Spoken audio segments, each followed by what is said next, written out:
আসসালামু আলাইকুম রহমতুল্লাহ বারাকাতু। আজকে আবার একটা ব্লগ নিয়ে চলে এসেছি ফারার লাইফস্টাইলে। আজকের দিনটা ছিল একটু অন্যরকম, সেই জন্য ভাবলাম তোমাদের সাথে আজকে শেয়ার করে রাখি আজকের দিনটা। তো সকালে উঠে প্রথমে চলে গেছিলাম ছাদে। তারপরে দেখছিলাম যে দোপাটি গাছের পুরো ফুল, সব কটা গাছে ফুল ফুটে গেছে। তারপরে কিছুক্ষণ পরে আমি ঘরের কাজ বাজ সেরে ফারহান, আমাকে ডাকতে এসেছিলাম। এই ফারহান, ফারহান, হ্যাঁ বাবা, এ বাবা, বাবা, এ বাবা, বাবা রে, ও বাবা, ওটা আজকে ছুটি, তো পড়তে বসতে হবে তো শোনা। ফারহান, ও ঘুম থেকে না ওঠাতে আমি চলে গেছিলাম রান্নাঘরে।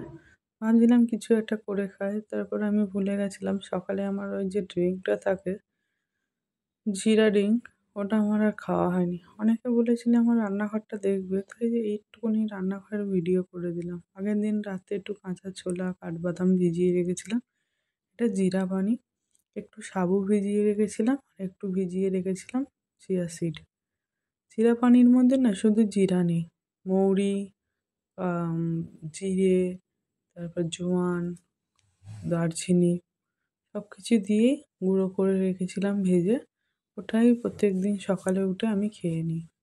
একটু ফুটাতে দিয়েছিলাম, ফুটালেই ওর কষটা বেরিয়ে যায়। তারপর ভাবলাম চলো গাছে একটু পানি দেওয়া যাক। তারপর আমি পানিটা নিয়ে চলে গেছিলাম গাছগুলোতে দিতে। ততক্ষণ ওইটা জিরা পানিটা একটু ফুটুক, নাহলে তো সময় লাগে না। 2 থেকে 3 মিনিট ফোটালে মোটামুটি এর কষ বেরিয়ে আসে। তারপরে আমি এই ইনডোর প্ল্যান্টগুলোর মধ্যে একটু একটু করে পানি দিচ্ছিলাম। সব কটা গাছেই অল্প করে দেবো, কারণ এটা তো আর রোদে থাকে না। অল্প পানি পেলেই এরা সতেজ থাকে, ভালো থাকে। তারপরে যে গাছটা দেখছো, এই গাছটা একদম আমার রান্নাঘরের সামনেই থাকে। একদম আমার রান্নাঘরের মানে শোভাটা পুরো বাড়িয়ে দেয়। এই গাছটা দেখতে পাচ্ছ, একটু নিতিয়ে মতন গেছে, পানি দিলে ফের কিছুক্ষণ পরে না আবার সতেজ হয়ে যায়। তারপরে দেখো মানি প্ল্যান্টটা কত সুন্দর কালার হয়েছে। এই দুটো গাছ আমি জানলার ধারে রেখে দিই যাতে একটু সুন্দর লাগে দেখতে। সত্যি ঘরের মায়া বাড়িয়ে দেয় এই সব গাছগুলো। তারপরে দেখতে এলাম যে আমার ওই জিরা পানিটা ফুটে গেছে। এটাকে এবারে নামিয়ে নেবো গ্লাসে। এটা শুধু খাওয়া যায় না, শুধু খেতে একদমই ভালো লাগে না। সেই জন্য এর মধ্যে আমি অ্যাড করি লেবু। ফ্রিজে দেখলাম লেবুটা নেই, সেই জন্য ভাবলাম চলো যাই দেখি ছাদে কোনো রকমভাবে একটা যদি লেবু জোগাড় করা যায়।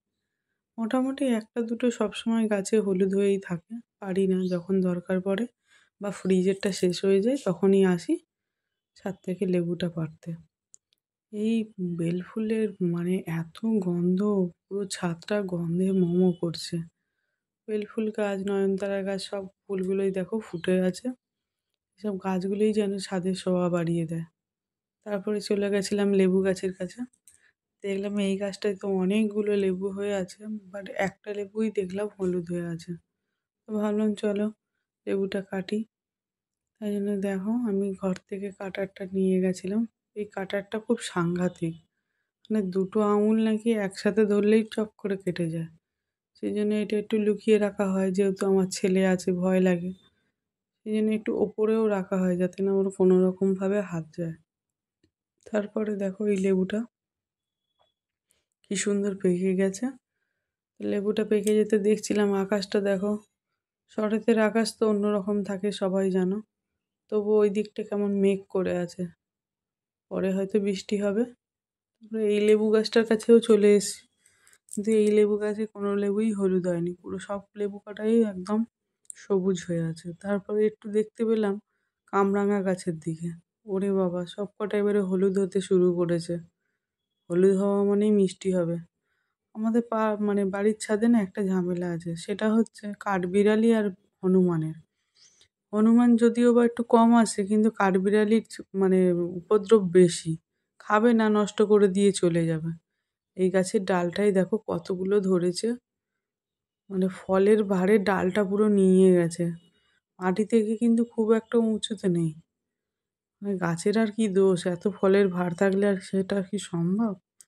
তারপরে গেটের সামনে এসে দেখি এই হলুদ জবাটা কি সুন্দর ফুটে আছে। মানে ফুলগুলো যেন ছাদটাতে ভরে থাকে, প্রত্যেক দিন কিছু না কিছু ফুল থাকেই। তারপরে চলে এসেছিলাম নিচে, নিচে এসে ভাবলাম লেবুটা ভালোভাবে ধুয়ে নিই। ধুয়ে দেখো আমি অল্প করেই লেবুটা দিয়েছিলাম। লেবুর কত রস তোমরা দেখলে অবাক হয়ে যাবে। ওইটুকুনি লেবুতে মানে ওইটুকুনি ফালি লেবুতে কত রস দেখো। অতিরিক্ত টক সকালবেলায় খাওয়া যায় না, দাঁতটা সারাদিন একদম খাটা হয়ে থাকে। সেই জন্য অল্প করেই লেবু দিয়েছিলাম। এটা খেয়ে মোটামুটি আমার অনেকটাই ওয়েট লস হয়েছিল, সেই জন্য এটা কন্টিনিউ করি। তারপরে ওটাকে নিয়ে আমি চলে গেছিলাম একটু বারান্দার দিকে। বারান্দায় যে গাছগুলো আছে দেখো কত সুন্দর। মানে বর্ষার সময় আর শীতের সময় গাছের যে রূপ থাকে সেটা তুমি দেখলেই বুঝতে পারবে যে কত সুন্দর ওরা মানে ওদের মতন করে নিজেকে সাজিয়ে রেখেছে। দু রকমের মানি প্ল্যান্ট, একটা এটা গ্রিনে বেশি আর একটা সাদা বেশি, সেই জন্য দু রকম মানি প্ল্যান্টকে এক জায়গায় রেখে দেওয়া হয়েছে। পৌনে 11টা বাজে, জানলা টানলা 11টা সব খুলে দিয়েছে। আরামকে ডাকতে চলে এসেছে। আব্বু দেখি কত মাথার মাথার কাছে কাছে খেলনা নিয়ে ঘুরিয়েছে দেখো, কিউবটা নিয়ে শুয়ে ঘুমিয়ে আছে। ঘুমিয়ে মনে হয় খেলবে। এইটা নিয়েও সারা রাতের বন্ধু ছিল, কি করেছে কি জানি, একদিকে মিলাইয়েছে আর একদিকে মেলাতে হবে। আব্বু আব্বু আসসালামু আলাইকুম। ওয়ালাইকুম আসসালাম রহমতুল্লাহি ওয়া বারাকাতুহু। ঘুম ভাঙছে না? এখনো ঘুম পাচ্ছে? ও বাবা রে আমার সোনা, উঠে পড়ো সোনা, উঠে পড়ো। দুষ্টু, আজ স্কুল ছুটি তো, ব্রাশটা করে একটু ব্রেকফাস্ট করে একটুখানি পড়তে বসে যাবে ভালো ছেলের মতো। আসো না, আজকে বিকেলে কি আছে, কি আছে বলো? আজকে 1 মিনিট ফাস্ট ফুড চ্যালেঞ্জ। সেটা কি গো আবার? তো ট্রেলার থাকবে, ট্রেলারের মধ্যে ফাস্ট ফুড যত কিছু খাবার আছে যত ডাল দিয়ে ওটা তোমাকে বিল করতে হবে। হ্যাঁ, 1 মিনিটে তুমি যা কিছু কিনবে সব কিনতে হবে হ্যাঁ ট্রলির মধ্যে, তাই তো? হ্যাঁ আর ওটা আমাকে বিল করতে হবে? হ্যাঁ। ওরে বাবা রে, এ তো দারুণ একটা চ্যালেঞ্জ, কিন্তু একটু ভয়ও লাগছে। কত টাকার বিল হবে তার তো ঠিক নেই রে বাবা। তা ওটার মধ্যে কি থাকবে শুধু? এই সব আর মাথায় কবে থেকে ঢুকলো? ওটার মধ্যে অনেক থাকবে আর আমি এইগুলো ইউটিউবাররা করে। ও, তুমি ইউটিউবারদের দেখে শিখেছো? হ্যাঁ রে, ভয় লাগছে তো, কি করব? কোথায় যাবি, রিলায়েন্সে না মোড়ে? রিলায়েন্সে যাবি তো, চ দেখি। কখন, বিকেলে যাবি তো? এখন তো বাইরে প্রচুর রোদ, দেখ কত রোদ উঠেছে, একদম চকচক করছে রোদে। বিকালে যাবো, হ্যাঁ বিকেলে তো আছে পড়া নেই, তো চ আমরা সবাই মিলে ঘুরে আসি তাহলে। কি করবি কি জানি এইসবগুলো। তো কাকে কাকে নিয়ে যাবি তুই কিনতে? আমি, তুমি, আন্টি হুম, আর সময় হবে কারুর? ঠিক আছে, দেখা যাক, না সময় হলে আমাকেই তো নিয়ে যেতে হবে স্কুটি করে, তাই তো? হুম, এটা অনেক দিনের ইচ্ছে। হুম, আচ্ছা ওটা না করলে হয় না? প্লিজ মায়া করবো, ওটা করবো। ওইটা করবে? হ্যাঁ আমার তো কিরম মনে হচ্ছে যে ঠিকঠাক হবে তো।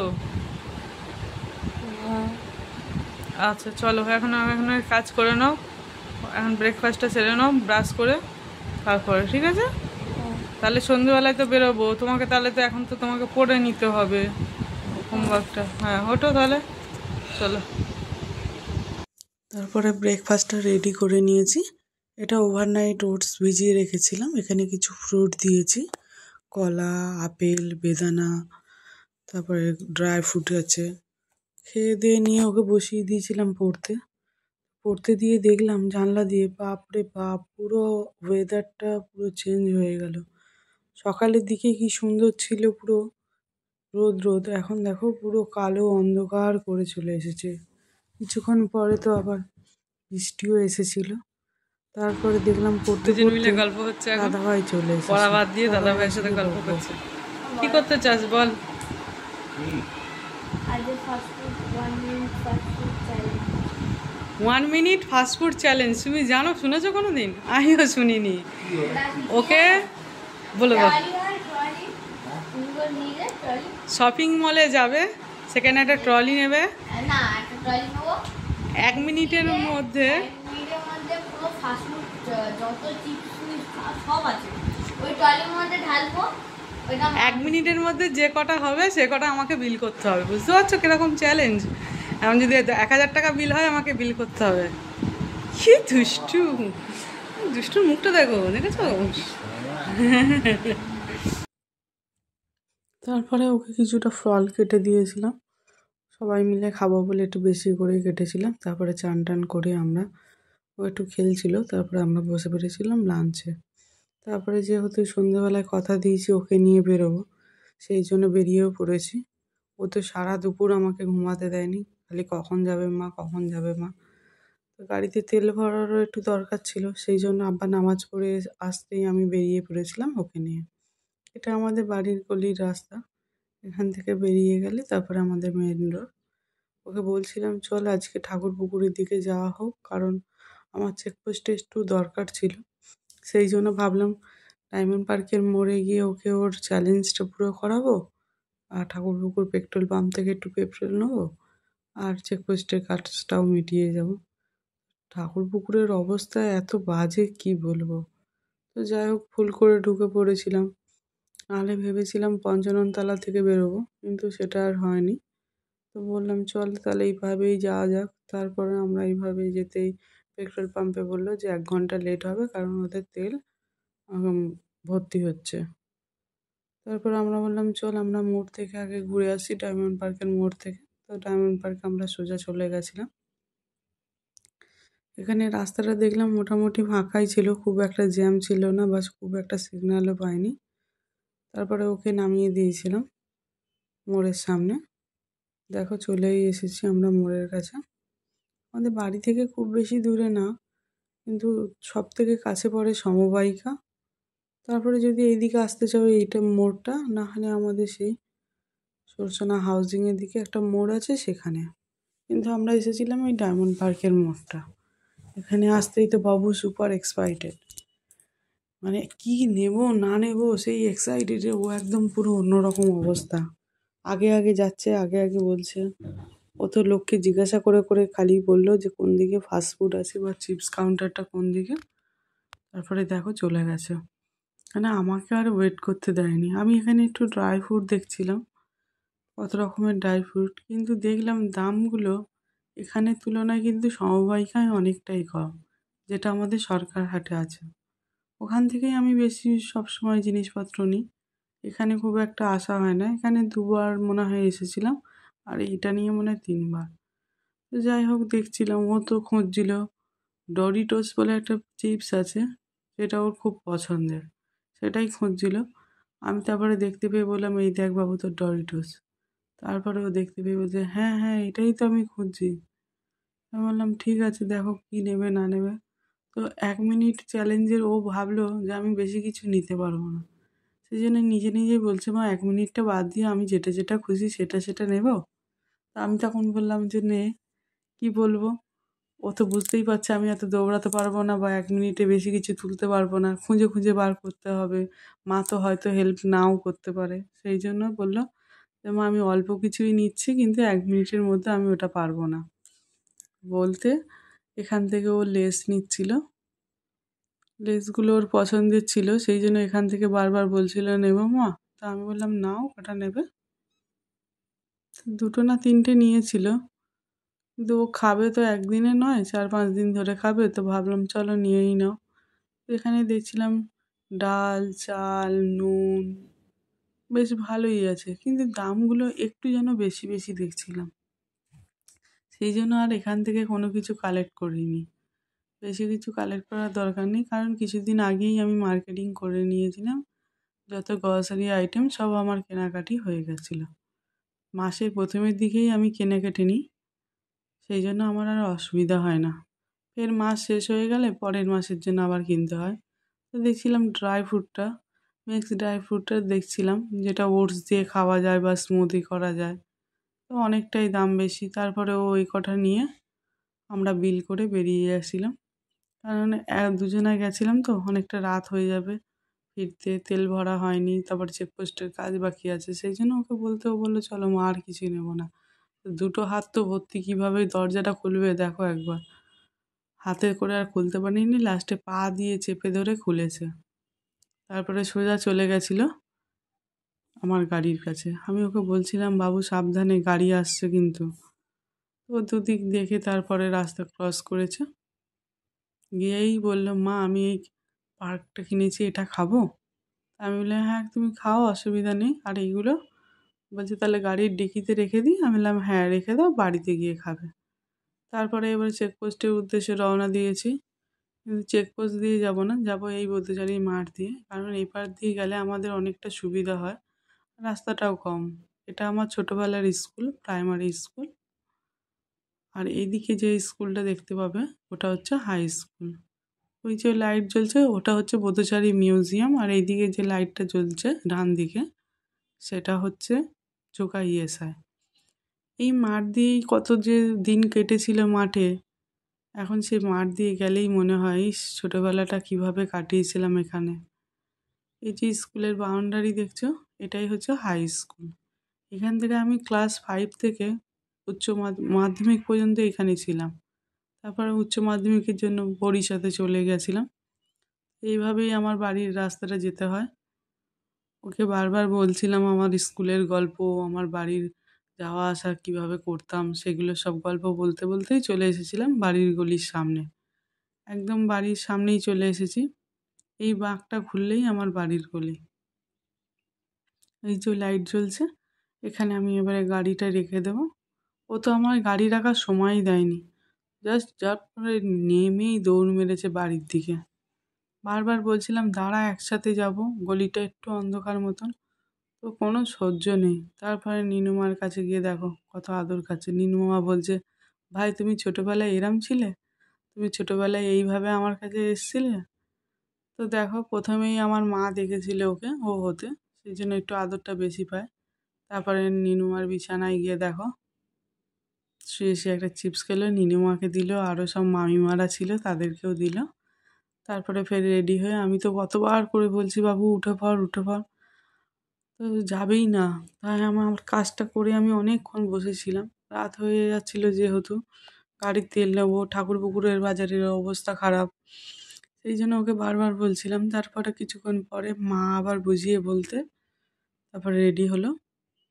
তো আমি বলছিলাম, দে আমি খুলে দিই, ও খুলতে দেবে, এত সাহস ওর, মানে সব কিছুতেই পাকামো। দেখো সেই আমারই সাহায্যেতে তারপরে করলো। এইভাবে লাগাতে গিয়ে হাতে একটু লেগেও গেল। তো বলছে, সরি মা, ভুল হয়ে গেছে। তারপরে আমরা বেরিয়ে গেছিলাম ঠাকুরপুকুর বাজারের উদ্দেশ্যে, কারণ ওই দুটো কাজ আমাদের করতে হবে। কাজ দুটো করে নিয়ে আমরা বেরিয়ে যাব বাড়ির দিকে।